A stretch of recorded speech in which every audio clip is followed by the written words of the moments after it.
Hola, ¿cómo están estudiantes de lógica del área de humanidades? Continuamos con esta serie de exposiciones para que puedan abordar los contenidos y para que tengan una idea de cómo elaborar sus tareas.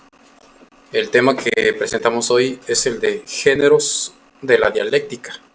Vamos a platicar brevemente de su marco teórico, el marco teórico de este término de dialéctica, y vamos a ver algunas formas en las que se puede desarrollar esta dialéctica, que son el debate, el foro, ponencia, mesa redonda y conferencia.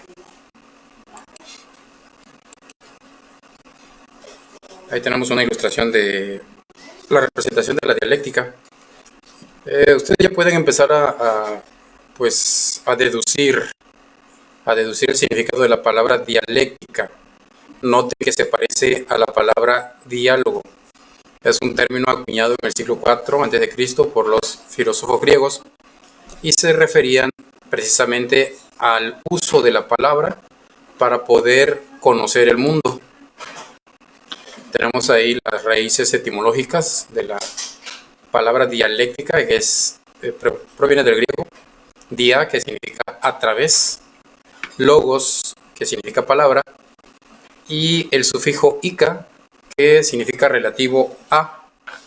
Entonces, haciendo más simple este significado etimológico, dialéctica significaría conversación, pero en realidad es mucho más. Ya saben ustedes, todos estos términos tienen un significado extendido. Para el caso es un método que nos permite argumentar a través de la palabra, y parece ser que pues es el más efectivo y es el más usado desde el desarrollo de la inteligencia humana. Algunos filósofos que hicieron uso de la dialéctica tal vez no le habían dado el nombre, pero ya usaban la dialéctica tal como la entendemos hoy. El primero fue Heráclito, que ya hablaba de una lucha de contrarios. Él decía, entre otras cosas, que nada permanece, que todo fluye, que nuestra realidad es como el fuego, que sube, que baja, que se mueve, que pues con esta lucha de contrarios podríamos explicar tanto la pasividad como la actividad, todo lo que se da pues en nuestro entorno, en nuestra realidad. Es el caso de Heráclito. Y Sócrates usó la dialéctica, pero él le daba el nombre de mayéutica, que viene de la palabra mayeuo, es una palabra griega que significa hacer parir. Su mamá se dedicaba a esa actividad de ayudar a las embarazadas a punto de dar a luz, las ayudaba a parir, a dar a luz. Y él pues hizo así como una analogía entre dar a luz a la vida biológica y dar a luz a la vida intelectual. Entonces él creía que cuando se establecía un diálogo ayudaba a los demás, a sus interlocutores, a que alumbraran sus ideas. La mayéutica de Sócrates significa en una serie de preguntas, y esas preguntas, pues claro, merecen una respuesta. Y cuando alguien da una respuesta, de ahí se vuelven a hacer otras preguntas. El caso es ir avanzando en el desarrollo del conocimiento. Y otros filósofos, todos ellos son, digamos, alumnos de Sócrates, porque Platón fue un discípulo de Sócrates y Aristóteles fue discípulo de Platón, o sea, así como una cadena. También entendieron ya dándole nombre a esta acción de la mente de mayéutica, y la entendieron como un método para alcanzar la verdad. Entonces, si nosotros escuchamos la palabra dialéctica, en fin de cuentas es eso. Repito, método para alcanzar la verdad. No fue el único que habló de dialéctica. También en el transcurso del tiempo está el filósofo Hegel, Wilhelm Hegel. Para él es el proceso de la historia que se da por medio de tesis, antítesis y síntesis. La historia se desplaza por medio de contradicciones.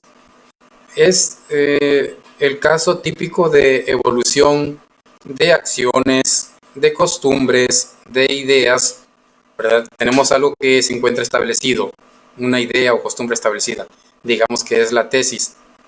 De ahí viene la acción de criticarla o de decir, bueno, esto ya no sirve o esto es un error. Y entonces eso es la antítesis.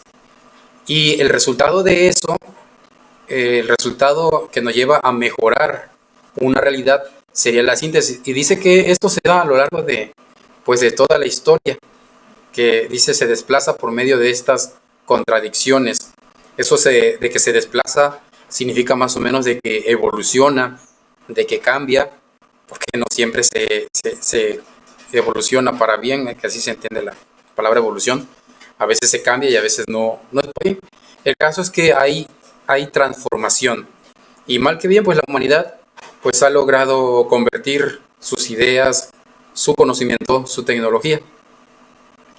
De ahí la propuesta de Marx, Carlos Marx. Para él la dialéctica es la lucha de clases entre burgueses y proletarios. Los burgueses son los dueños de los medios de producción, son los capitalistas, son pues los que al tener en posesión los medios de trabajo o la tierra, la herramienta, la fábrica, el capital, pues necesitan de que alguien les trabaje y los que trabajan son los proletarios, los que tienen que vender su fuerza de trabajo porque pues no tienen nada más que sus manos, su inteligencia y dice él que pues la historia es eso, o él entiende así la dialéctica, ¿verdad? La historia de conflicto o de lucha de clases entre estos dos grupos de la sociedad.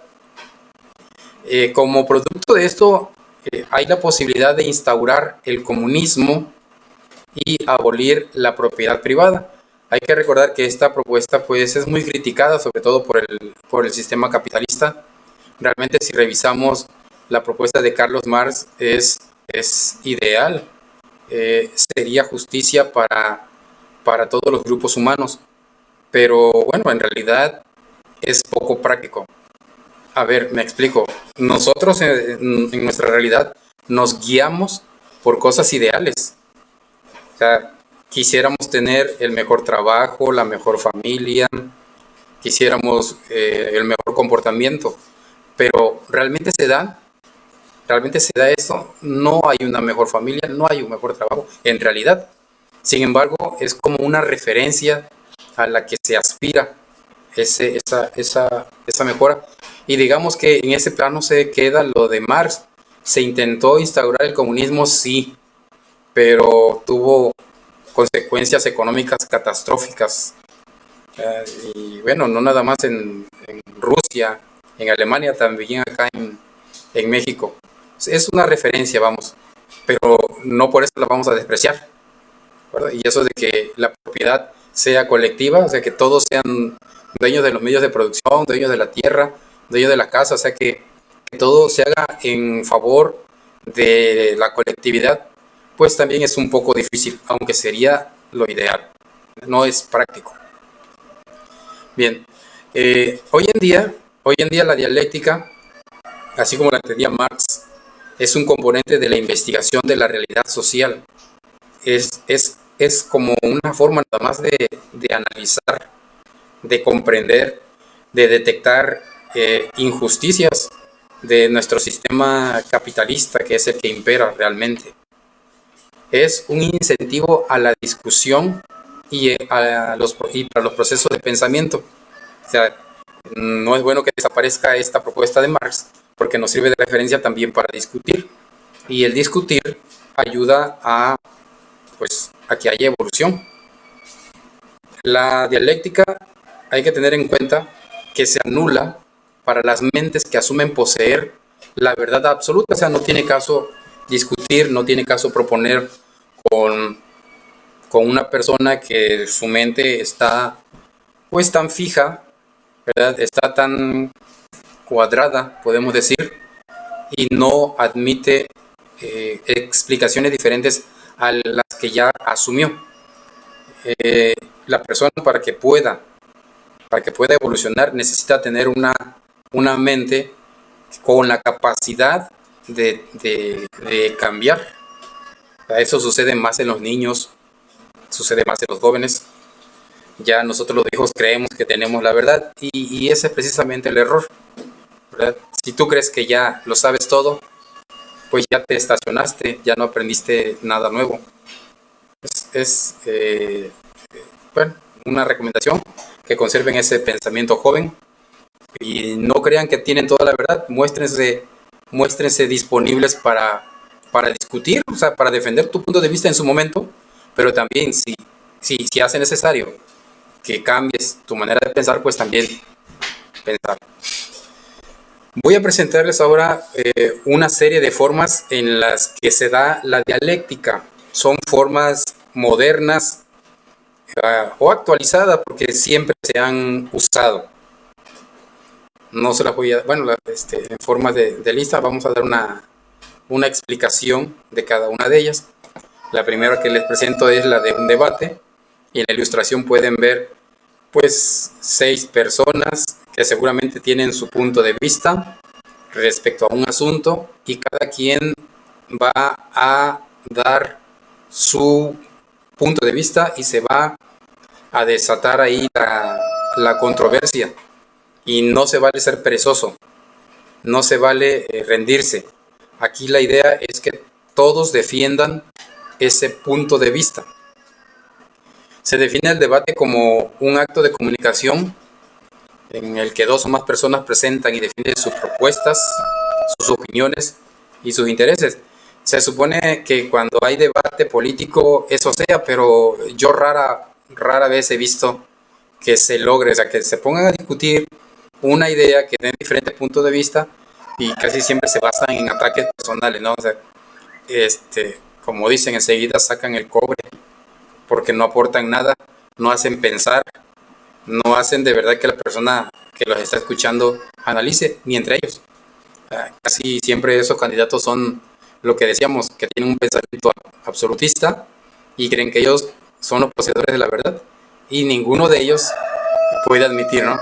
Sería fabuloso que en algún momento de un debate, si hay 6, que hubiera mínimo 4 que acordaran una idea, pero eso va a ser difícil.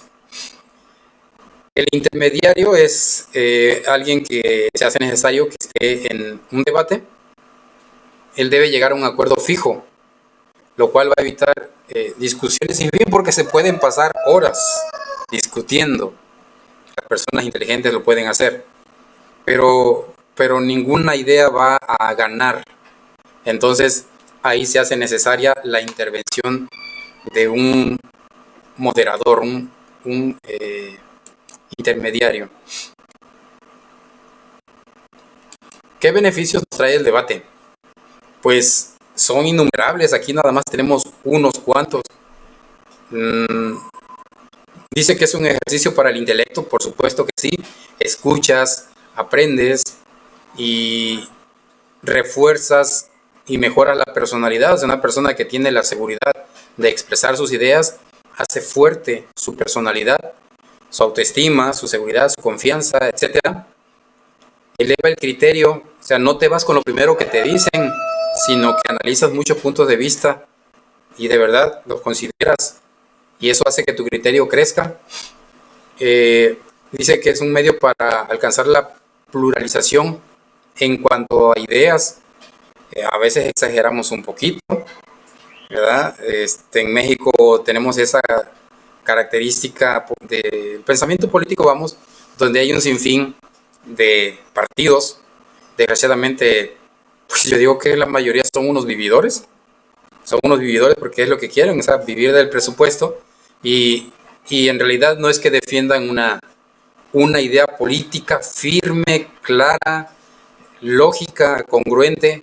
Es difícil encontrarlo, pero bueno, nos hacemos la ilusión de que hay pluralidad política y en todos los ámbitos hay pluralidad religiosa y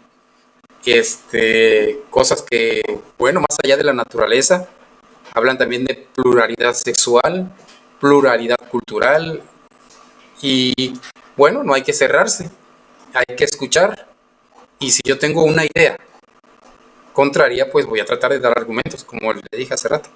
Evitar la pereza mental y afianzarme o prepararme para cambiar mis conceptos, mis ideas.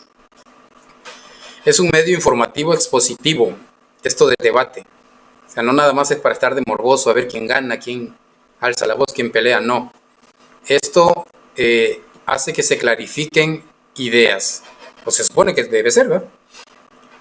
Se ejercitan habilidades como la escucha crítica, o sea, estoy escuchando, pero no estoy asumiendo como verdad, o sea, te escucho, pero trato de ver si es verdad o si es mentira.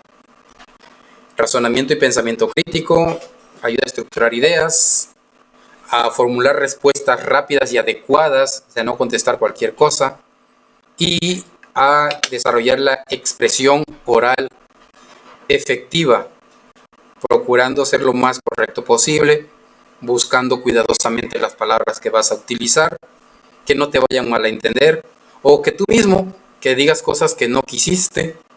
Entonces, para eso es muy bueno el debate.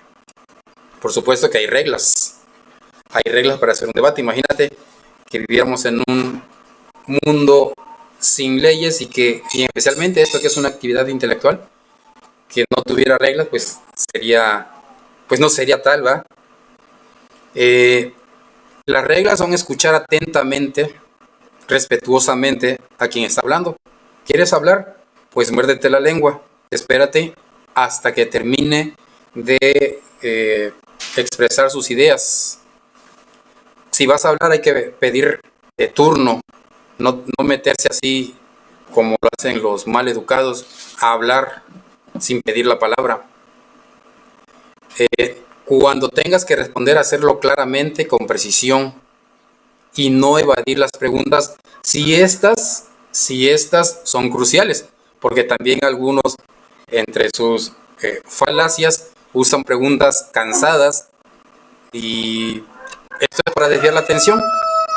Entonces hay que también analizar, me están haciendo una pregunta coherente, yo doy una respuesta coherente. Proporciona información necesaria y suficiente al interlocutor. Yo voy a decir algo, pero si pienso que no me van a entender, voy a dar solamente una información mínima, o sea, no tratando de llenar el tiempo con palabras que no sirven. Hay que evitar lo irrelevante. Definir, clarificar y justificar los términos que solicita el oponente, siempre y cuando sea pertinente para la argumentación, porque hay de verdad preguntas irrelevantes o preguntas, como dice nuestra presentación, preguntas impertinentes, que nada que ver con el punto que se está tratando.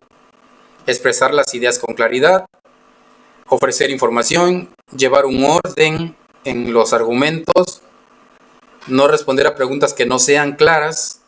Ahí sí se vale. Te hacen una pregunta absurda, pues no la contestas y estás en todo tu derecho. Y no responder ataques verbales y no generarlos, ¿no? Porque a veces dan hasta risa nuestros políticos, ¿no? Me acuerdo de un supuesto debate, ¿no? Donde un candidato le decía al otro, mariquita sin calzones, ¿no? O a otro le decían, pues ya peínate bien el copete. O sea, alusiones personales, parecen graciosas, pero son distracciones y no hacen más que evidenciar la falta de seriedad. Entonces, evitar en la medida de lo posible esa circunstancia. Bien, eso es una forma. También tenemos el foro.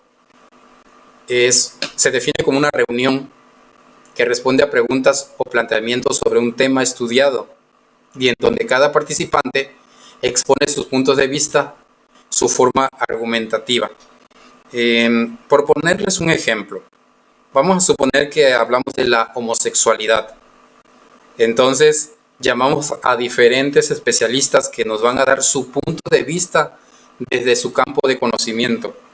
Alguno lo hablará como abogado desde el punto de vista legal y dirá, no, pues es que el homosexual no tiene seguridad jurídica en muchos estados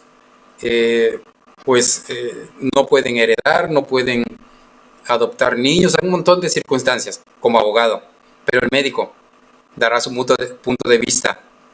Pues los actos sexuales pueden ser naturales por la disposición de la persona o no, ¿verdad? Porque a veces usan una parte del cuerpo que no es para fines, ¿va? Para fines sexuales de ese tipo. O sea, cada quien va a dar su punto de vista. Y nótese que entre todos los puntos de vista se complementa, o sea, se hace una visión integral de una realidad. Esa es la característica del foro. Pueden ver en la presentación que les pongo ahí la ilustración de un foro griego que se refería precisamente a un lugar donde iban los filósofos, los sabios, a presentar diferentes puntos de vista sobre una situación. Y eso es muy bueno. O sea, cuando vean la diferencia también. El debate es dar puntos de vista diferentes. Y en el foro dan puntos de vista, pero complementarios. Que pueden llegar a contradecirse algunos, eso es probable. Pero el caso es que tiende más a ser complementario que a formar polémica. Para hacer un foro hay que cumplir con algunos puntos. El primero es hacer una apertura por parte de un moderador que va a presentar el tema, los exponentes y las reglas del foro. Reglas como el tiempo en el que van a hablar, que si hay algún concepto que no se puede tocar, etcétera. Exposición de cada uno de, pues, válgase la redundancia, de los que presentan la información, el que va dando la palabra. Igualmente, el moderador guía las preguntas, respuestas, réplicas y contrarréplicas de los expositores. Hay un programa que pasa los miércoles más o menos a las 11 de la noche en el canal 2. Es más o menos una idea de lo que podría ser un foro, ¿no? Porque hablan de un tema y cada quien da su punto de vista, ¿verdad? Puede haber réplicas y contrarréplicas, como les decía hace rato. También puede haber preguntas del público asistente, guiadas por un moderador, y debe de haber un cierre. Es más seguro que ustedes entiendan un foro porque luego se dan en las redes sociales, ¿verdad? Incluso hay plataformas que se crean exclusivamente para hacer foros donde vamos a decir que se depositan las opiniones, los puntos de vista de los participantes. Y pueden ser muchísimos. Bien, otra forma de la dialéctica es la ponencia. La ponencia más que nada es una actividad académica. Esta actividad consiste en presentar una posición, o sea, una posición ideológica con respecto a un tema importante. Por lo tanto, lo que diga el ponente está sujeto a discusión por parte de los asistentes. Vamos a suponer que te están hablando del calentamiento global. Sabemos que muchos no creen en él, pero el ponente hace pues digamos, cumple con su obligación, la obligación de presentar lo que él piensa. Ya si alguno de los asistentes no está de acuerdo, ya es otra circunstancia.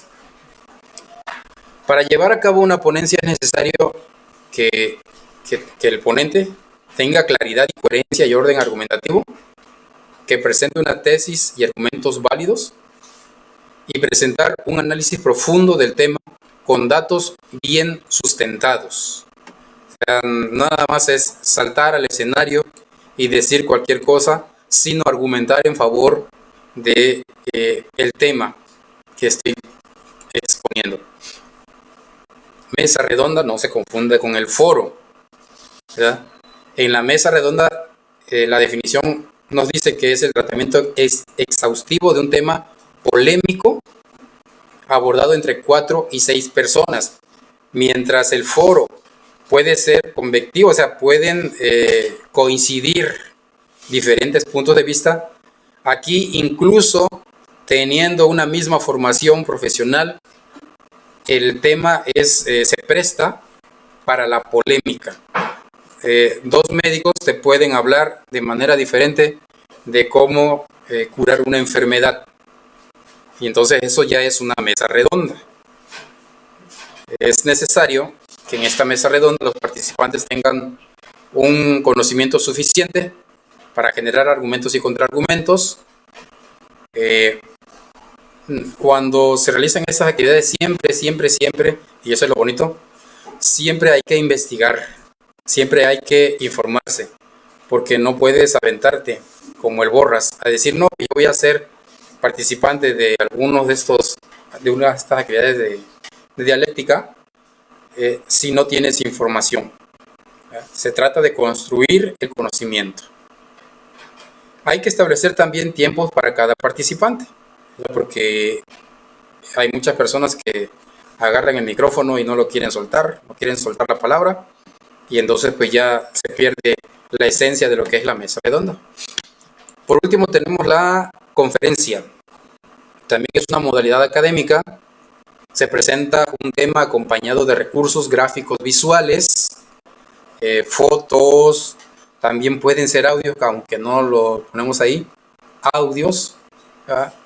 Y es una actividad formal con un discurso estructurado, argumentativo y con objetivos claros. Después de la exposición se da lugar a un espacio de preguntas que confirman o cuestionan algunos puntos argumentativos. Lo que nosotros estamos haciendo en estas sesiones donde pues se nos complica la interacción por incompatibilidad de horarios, esto no puede ser una conferencia, aunque use recursos gráficos, visuales o auditivos. No puede ser porque no hay manera de que haya preguntas. Se puede hacer, como nosotros decíamos de manera diacrónica a través de WhatsApp, ¿verdad? Y ahí empezar una interacción, pero la conferencia, vamos, es un momento fluido, y bueno, cada una de las formas de la dialéctica que hemos presentado así son, ¿vale? Son ahorita esto de ser diacrónicos, de hacer las cosas a destiempo, pues es porque estamos en circunstancias de clases virtuales, ¿no? A causa de la pandemia. Bueno, esa fue la presentación del tema, y ahora les presento la tarea. La tarea son 2 puntos. 1. Elaborar un mapa mental con los géneros de la dialéctica que acabamos de ver. ¿Cuáles son los géneros que acabamos de ver? Ahorita vimos debate, foro, ponencia, mesa redonda, conferencia. Eso fue lo que vimos, y hay que hacer un mapa mental. Y también el otro punto es hacer un escrito de 500 palabras más o más, donde expreses tu punto de vista sobre algún tema controversial. Aquí lo que les propongo, pero ustedes pueden buscar otros o interesarse en otros temas controversiales. Aquí les propongo la despenalización del aborto, legalización de la marihuana, equidad de género o cualquier otro. Tengan en cuenta que si solo transcriben información, ¿verdad? Es notable, de verdad es notable, o sea, no engañan a nadie. Si piratean trabajos ya hechos, también es notable. Lo ideal es que te informes sobre tu tema, sobre el que vas a hacer el escrito, te informes y que pongas por escrito tu opinión o tu información. O sea, se vale sí que pongas algo de lo que viste hasta textualmente, pero no pongas todo. No hay que exagerar. Si yo me doy cuenta de ese detalle, lamento decirte que pues voy a tener que anular la tarea porque no estás cumpliendo con lo que se te propone, ¿va? Que seas tú el autor de ese escrito, que hagas trabajo intelectual, no pirateo. Y hasta aquí dejamos la sesión. Nos seguimos viendo. Ustedes que están viendo esta sesión es precisamente porque van a estar en clases, en línea, ¿verdad? Pero ahí les propongo, si tienen dudas por WhatsApp o incluso lo abrí también con primer semestre. Si tienen alguna duda, abran ustedes una sesión de Zoom y nos ponemos de acuerdo con un tiempo para que presenten sus dudas. Y nos vemos hasta la próxima y a seguirse cuidando.